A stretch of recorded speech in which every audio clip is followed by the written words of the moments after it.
Hello student, स्वागत है आप सभी का संघर्ष विद चैनल में। और हम लोग जो है एकदम इजी से इजी हम लोग नियम से ट्रिक्स से यूनिट सूत्र निकालने के लिए सीखेंगे आज की क्लास में। और एक बार में आप लोगों के सीधा दिमाग में बैठ जाएगा, इतना सरल तरीके से आप लोगों को यूनिट सूत्र निकालने के लिए बताऊंगा। जैसे कि इसमें फिजिक्स में जो है और इसके डिस्क्रिप्शन में आप लोगों को इसमें यूनिट सूत्र का जो परिभाषा है वो आप लोगों को मिल जाएगा। तो विमित सूत्र कैसे निकालते हैं उसको देखते हैं। हम लोग किसका निकाल लेते हैं, तो सबसे पहले हम लोग निकाल लेते हैं, मान के चलिए, आयतन का। आयतन का विमित सूत्र निकालेंगे पहले। तो यहाँ पर लिख लेते हैं किसका हम लोग निकाल रहे हैं, आयतन का। आयतन का विमित सूत्र होता है, लंबाई होता है, लंबाई गुणित चौड़ाई और गुणित ऊंचाई। लंबाई भी एक प्रकार की लंबाई है, चौड़ाई भी एक प्रकार की चौड़ाई है और ऊंचाई भी एक प्रकार की ऊंचाई। मतलब चौड़ाई और ऊंचाई दोनों हम लोग किस में लेते हैं, इसके लिए हम लोग लिखेंगे एल, लिखेंगे एक गुरु कोष्ठक या फिर इसको बोलते हैं बड़ा कोष्ठक। इसमें हम लोग एल इस तरह से लिखेंगे। और ये भी आप क्या है, एल। चौड़ाई एक प्रकार की लंबाई, ऊंचाई भी एक प्रकार की लंबाई, इसके लिए एल। यहाँ एल और एल ये जो है इसको सभी को गुणा करेंगे तो ये कितना हो जाएगा, एल क्यूब। एल क्यूब या फिर ये हो जाएगा आपका एल का त्रिघात।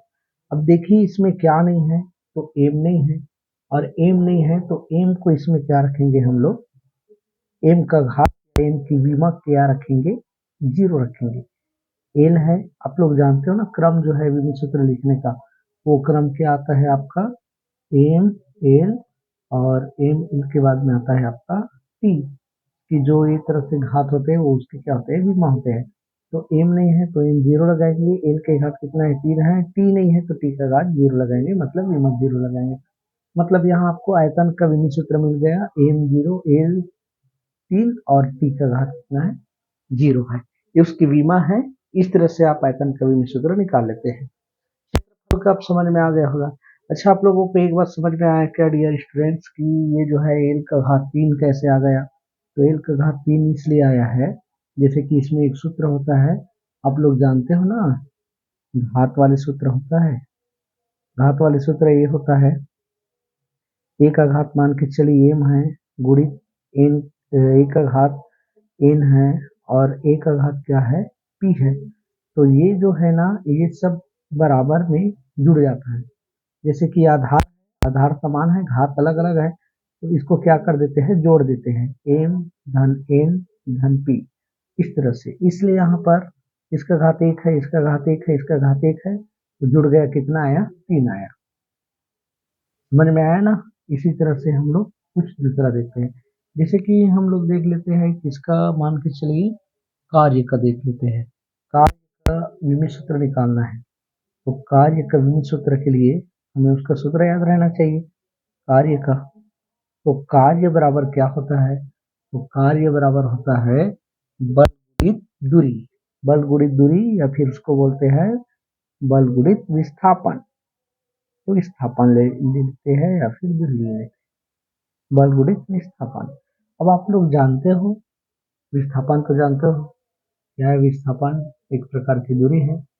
अब उसके बाद हम लोग ले लेते हैं बल का विमित। बल जो है सूत्र क्या होता है, तो बल बराबर होता है द्रव्यमान गुणित, द्रव्यमान गुणित क्या होता है, त्वरण। देखिए बल का है मात्रा, द्रव्यमान गुणित त्वरण। उसके बाद इसमें आपका विस्थापन बचा है, तो विस्थापन को फिर से लिखेंगे, विस्थापन। उसके बाद इसमें, अब देखिए, और इसमें किसी का सूत्र होता है क्या, तो हाँ, इसमें सूत्र होता है, किसका सूत्र होता है, त्वरण का सूत्र होता है। तो द्रव्यमान है तो द्रव्यमान, और द्रव्यमान के बाद में त्वरण का सूत्र क्या होता है, तो त्वरण का सूत्र होता है वेग में परिवर्तन, वेग में परिवर्तन बटे समांतराल, वेग में परिवर्तन बटे समांतराल गुणित ये आपका विस्थापन, ये इस तरह से। तो द्रव्यमान गुणित वेग में परिवर्तन बटे समांतराल और गुणित करके लिखेंगे विस्थापन। इसके बाद और किसी का सूत्र आता है क्या इसमें? तो नहीं आता है, तो चलिए सीधा मार रखते हैं। द्रव्यमान, तो विमी सूत्र में द्रव्यमान को किससे दर्शाते हैं? एम से दर्शाते हैं। तो यहाँ हम लोग रखेंगे एम, यहाँ रखेंगे एम। गुणित वेग में परिवर्तन को दर्शाते हैं एल टी माइनस वन से, एल टी माइनस वन, और समय अंतराल को दर्शाते हैं, समय को दर्शाते हैं टी से। विस्थापन एक प्रकार की दूरी है जिसको लंबाई में मापा जाता है, तो इसलिए रखेंगे एल। ठीक, उसके बाद आगे हल करेंगे तो देखिए इसके नीचे में कुछ नहीं है मतलब एक है, इसके नीचे में कुछ नहीं है मतलब एक है। तो इसको आगे हल करेंगे तो ऊपर का ऊपर गुणा और नीचे का नीचे गुणा। तो एम का गुणा किसके साथ होगा? तो एम एक बार लिख देते हैं, एकदम आराम से समझो, कोई जल्दबाजी नहीं है।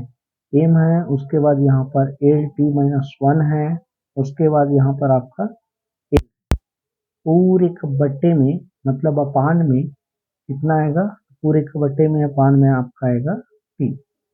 ठीक, यहाँ थोड़ा से समझना, तकनीकी विभाग में गड़बड़ हो रहा है लाइट की वजह से।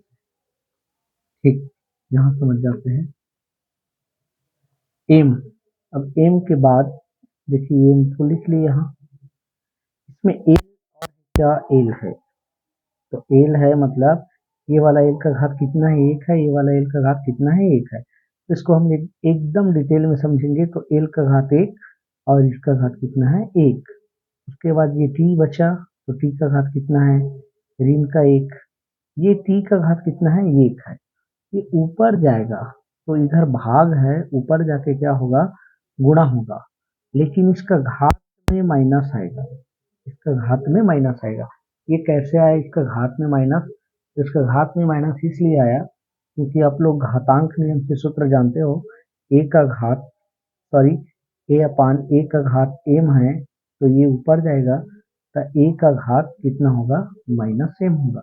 इसी तरह से ये एल सॉरी टी है, टी का घात एक है, ऊपर जाएगा तो कितना होगा? माइनस का वन होगा। तो हल करेंगे तो सभी गुणा है, तो एम है तो फिर ये एम, उसके बाद एल है, तो एल का कितना बढ़ रहा है? तो एल का कितना बढ़ रहा है? दो बढ़ रहा है, एल का दो बढ़ रहा है। और ये टी का कितना बढ़ रहा है? तो टी का माइनस वन हो गया, इसका माइनस वन हो गया, क्योंकि घात जुड़ता है इस सूत्र से, और हर समान है तो घात तो जुड़ेगा, इसलिए इसका माइनस वन हो जाएगा। उसके बाद थोड़ा से आगे करेंगे, एक मिनट, तो आगे करेंगे तो यहाँ पर कितना हो रहा है? एम गुणा कर देंगे, एल का घात कितना हो गया? दो हो गया। टी का कितना हो जाएगा? माइनस माइनस का प्लस होता है, माइनस माइनस का प्लस होता है, जुड़ेगा, चिन्ह में परिवर्तित नहीं होगा, तो ये हो जाएगा आपका माइनस टू। तो ये रहा आप समझेंगे कि कार्य का विमीय सूत्र। देखिए कितना सरल है कार्य का विमीय सूत्र। अगर आप लोग फिजिक्स में हो तो ध्यान देंगे, फिजिक्स में अगर है तो बहुत ज्यादा प्रैक्टिस करने के लिए पड़ता है। फिजिक्स में प्रैक्टिस प्रैक्टिस प्रैक्टिस, ये फिजिक्स के लिए है। ये किसका है डियर? तो ये जो है कार्य का है, और कार्य का विभिन्न सूत्र होता है M A two T minus to.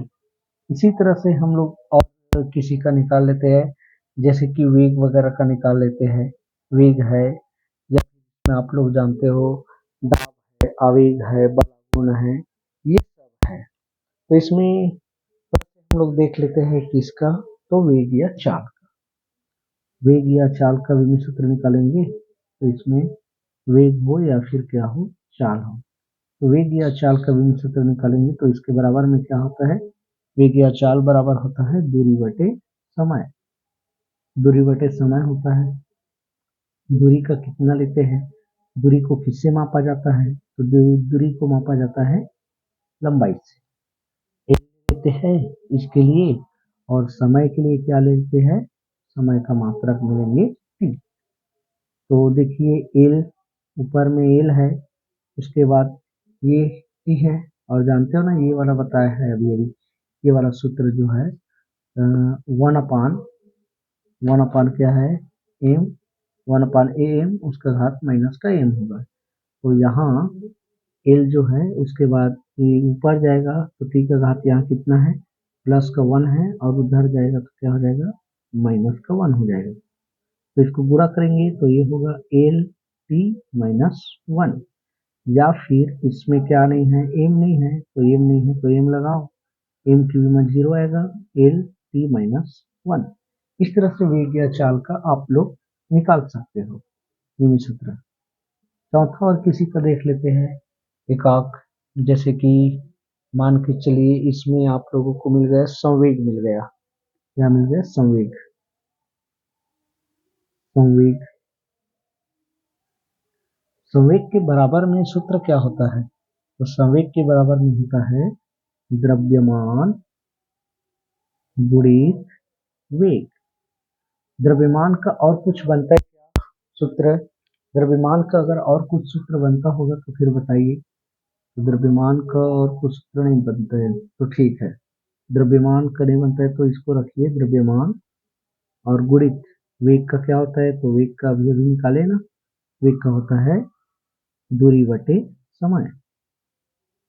तो वेग का दूरी बटे समय, और उसके बाद द्रव्यमान को किससे दर्शाते हैं, इसमें एम से दर्शाते हैं, और दूरी को किससे दर्शाते हैं, तो दूरी को एल से दर्शाते हैं, और समय को किससे दर्शाते हैं, समय को टी से दर्शाते हैं। ठीक है, तो इसको, इसके नीचे में कुछ नहीं है, मतलब एक है, एम का एल के साथ गुणा करो, दिखाई दे रहा है, एम का गुणा किसके साथ करेंगे, एल के साथ करेंगे, और टी का गुणा किसके साथ करेंगे, तो 1 के साथ करेंगे। इसको फिर से अगर आगे हल करते हैं तो ये होगा, एक मिनट,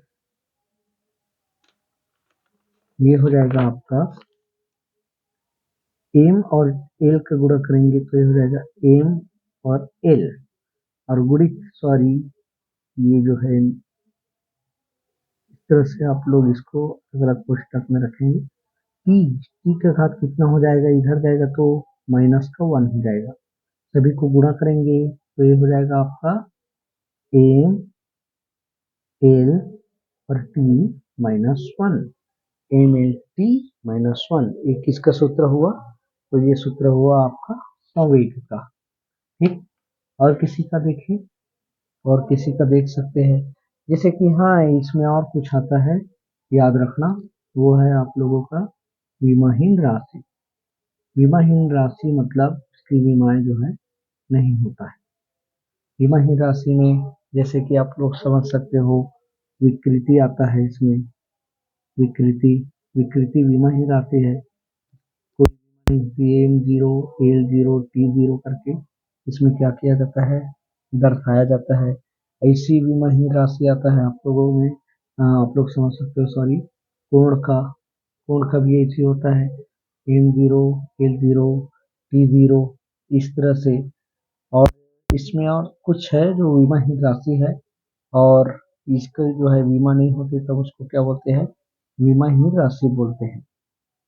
ठीक है, तो आप लोग कमेंट करना, अगर समझ में आया है तो, समझ में नहीं आया है तो दाब वगैरह आवेग वगैरह है सबका देख लेना, डिस्क्रिप्शन में आप लोगों को क्वेश्चन मिलेगा जिसका आंसर आप लोग कमेंट में बताना बनाकर। ठीक है, तो तब तक के लिए धन्यवाद, और वीडियो अगर पसंद आया होगा तो प्लीज़ सब्सक्राइब कर देना, और विमी सूत्र से और आगे एकदम सरल तरीका से जानने के लिए चैनल को सब्सक्राइब कर देना, वीडियो को लाइक कर देना। ठीक है, धन्यवाद।